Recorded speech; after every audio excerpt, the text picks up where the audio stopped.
Trinity 5 Nations ട്രിപ്പിൻ്റെ 8ാമത്തെ ദിവസമാണ്. ഞങ്ങളിപ്പോൾ നിൽക്കുന്ന തായ്പ ഫെറി ടെർമിനലിലാണ്. ഇവിടെ നിന്ന് ഞങ്ങൾ മക്കാവിലാണിതുള്ളത്. മക്കാവിൽ നിന്ന് ഹോങ്കോങ്ങിലേക്ക് പോവുകയാണ്. ഞങ്ങൾ പോകുന്ന വണ്ടി കോട്ടായ് വാട്ടർ ജെറ്റ് എന്നുള്ള ഫെറിയിലാണ് ഞങ്ങൾ പോകുന്നത്. അപ്പോൾ എൻ്റെ ടെർമിനലിലെത്തിയിരിക്കുകയാണ്. അതിൻ്റെ ഉൾഭാഗമാണ്. ഇവിടെ അതിൻ്റെ ടിക്കറ്റ് കൗണ്ടറൊക്കെ ഉണ്ട്. ഈ സൈഡിൽ കാണുന്ന ടിക്കറ്റ് കൗണ്ടേഴ്സാണ്. ഇവിടെയാണ് ഇമിഗ്രേഷൻ ഉള്ളത്. ഇമിഗ്രേഷന് വേണ്ടി ഞങ്ങൾ കാത്തിരിക്കുകയാണ്. ഇപ്പോൾ ഇമിഗ്രേഷന് കഴിഞ്ഞു. ഇനി അടുത്ത ബോട്ടിൽ കയറാനുള്ള തയ്യാറെടുപ്പാണ്. ഇവിടെ വിശ്രമിക്കാനുള്ള സ്ഥലമാണ് ബോട്ടിൽ കയറുന്നതിന് മുമ്പ്.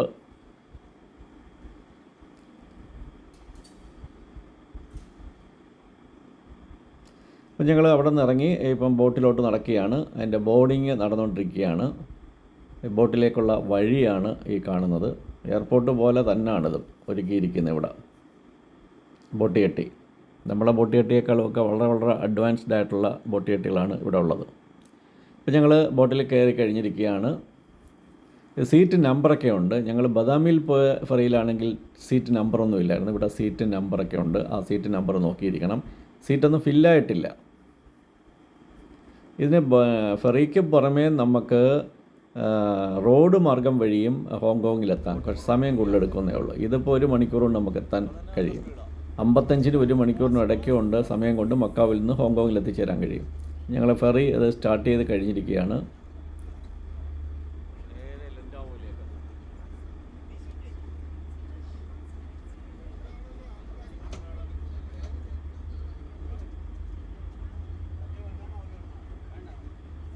അകത്തെല്ലാവരും ഫോട്ടോയൊക്കെ എടുത്തുകൊണ്ടിരിക്കുകയാണ് കടലിൻ്റെ. ഇപ്പോൾ നമ്മൾ ശരിക്കും നല്ല കടലിലേക്ക് പ്രവേശിച്ചിരിക്കുകയാണ്. അത് പാറക്കൂട്ടങ്ങളാണോ അതൊരു ഐലൻഡ്സ് ആണോ എന്നറിയത്തില്ല. എന്തായാലും കടലിൽ നിന്ന് ഉയർന്നു നിൽക്കുകയാണ് പാറകൾ.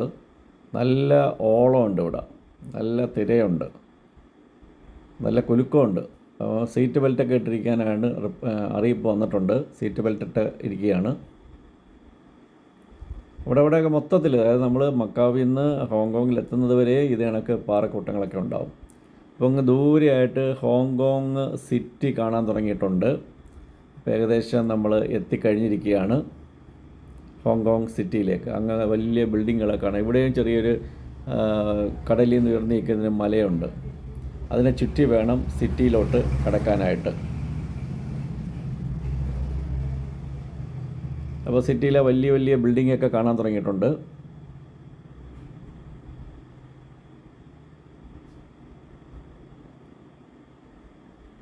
ഇത് കടലിനോട് ചേർന്ന് തന്നെയാണ് ഈ ബിൽഡിങ്ങുകളെല്ലാം തന്നെ ഉള്ളത്.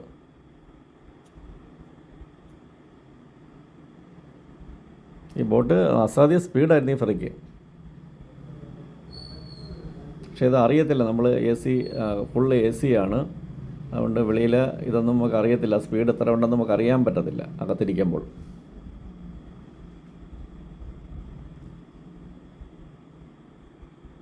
നല്ല അമ്പരചുംബികളായ കെട്ടിടങ്ങളൊക്കെ അടുത്തടുത്ത് കാണാൻ തുടങ്ങിയിട്ടുണ്ട്. ഹോങ്കോങ്ങിൻ്റെ പ്രത്യേകതയും ഈ ബിൽഡിങ്ങുകളൊക്കെ തന്നെയാണ്. ചെറിയൊരു സ്ഥലമാണ് ഹോങ്കോങ്. പണ്ടൊരു രാജ്യമായിരുന്നു ബ്രിട്ടീഷുകാരുടെ കീഴിലുള്ള. അതിപ്പം ചൈനയിലാണ് ഉള്ളത്. പ്രത്യേക പ്രവിശ്യയായിട്ടാണ് വർക്ക് ചെയ്യുന്നത്.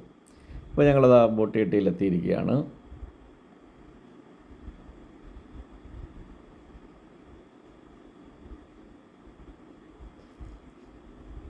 ഇവിടെ 2 ഇമിഗ്രേഷനുണ്ട്. ഞങ്ങൾ ആദ്യത്തെ ഒരു ഇമിഗ്രേഷൻ കഴിഞ്ഞായിരുന്നു മക്കാവിൽ നിന്ന്. ഇനിയിപ്പോൾ ഹോങ്കോങ്ങിൽ ഒരു ഇമിഗ്രേഷനുണ്ട്.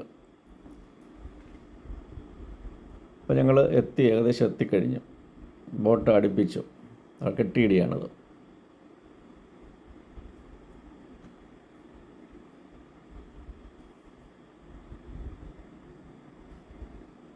ഞങ്ങളെല്ലാം ബോട്ടിൽ നിന്ന് ഇറങ്ങിയാണ്. ഇനി ഇമിഗ്രേഷനുണ്ട്. ഹോങ്കോങ്ങിൻ്റെ ഇമിഗ്രേഷനാണ്. ഇതിന് പ്രത്യേകിച്ച് വിസയൊന്നും വേണ്ട. ഒരു കാർഡ് എടുത്താൽ മതി. ഒരു അറൈവൽ കാർഡ് ഇവിടെ നിന്ന് എടുക്കണം. നേരത്തെ നമ്മൾ ഓൺലൈനായിട്ട് എടുക്കാൻ പറ്റും. പൈസയൊന്നുമില്ല, അതിന് ഫ്രീ ആണ്. ഇപ്പോൾ നമ്മൾ ഇമിഗ്രേഷന് വേണ്ടി കാത്തു നിൽക്കുകയാണ്.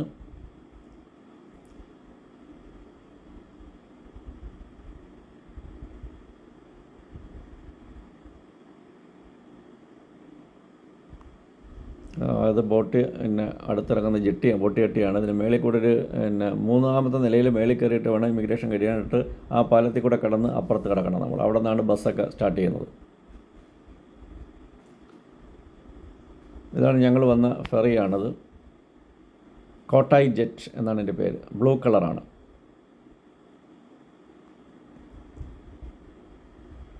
അപ്പോൾ ഞങ്ങൾ ഇമിഗ്രേഷൻ കഴിഞ്ഞു പുറത്തിറങ്ങിയിരിക്കുകയാണ്. ഇവിടെ ഒരു ഷോപ്പിംഗ് മാളൊക്കെ ഉണ്ട് ഈ ബോട്ട് ജെട്ടിയിൽ തന്നെ. വലിയ സെറ്റപ്പാണിത്. ഇപ്പോൾ ഞങ്ങൾ ഗൈഡ് ഇവിടെ ഉണ്ട്. ഗൈഡ് എത്തിച്ചേർന്നിട്ടുണ്ട്. ബസ് പുറത്ത് കിടക്കുകയെന്ന് പറഞ്ഞു. ഞങ്ങളുടെ കൂട്ടത്തിൽ ഒരാളും കൂടെ ഇനി വരാനുണ്ട്. അദ്ദേഹത്തിന് വേണ്ടി കാത്തിരിക്കുകയാണ്.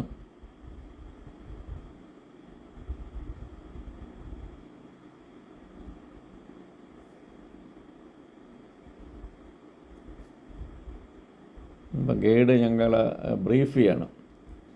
ബ്രീഫിങ് കഴിഞ്ഞു. ഞങ്ങൾ ഈ ലിഫ്റ്റ് വഴി താഴെ ഇറങ്ങി. ഇപ്പോൾ ഞങ്ങളെ കൊണ്ടുപോകാനായിട്ട് ഒരു ബസ് കാത്തു നിൽപ്പുണ്ട്. ബസ്സിലേക്ക് നമ്മൾ ലഗേജൊക്കെ കയറ്റിയാണ്. എന്നിട്ട് രാത്രിയെ ഹോട്ടലിൽ പോകത്തുള്ളൂ. അതിന് മുമ്പ് നമ്മളൊരു കേബിൾ കാർ റൈഡൊക്കെ ഉണ്ട്. ഒരു കുന്നിൻ്റെ മുകളിലോട്ട് പോകും. ലണ്ടാവോ ഐലൻഡിൽ പോകാനായിട്ടുള്ള കേബിൾ കാർ റൈഡാണ്. അപ്പം ഭക്ഷണം കഴിച്ചിട്ടാണ് അങ്ങോട്ട് പോകുന്നത്.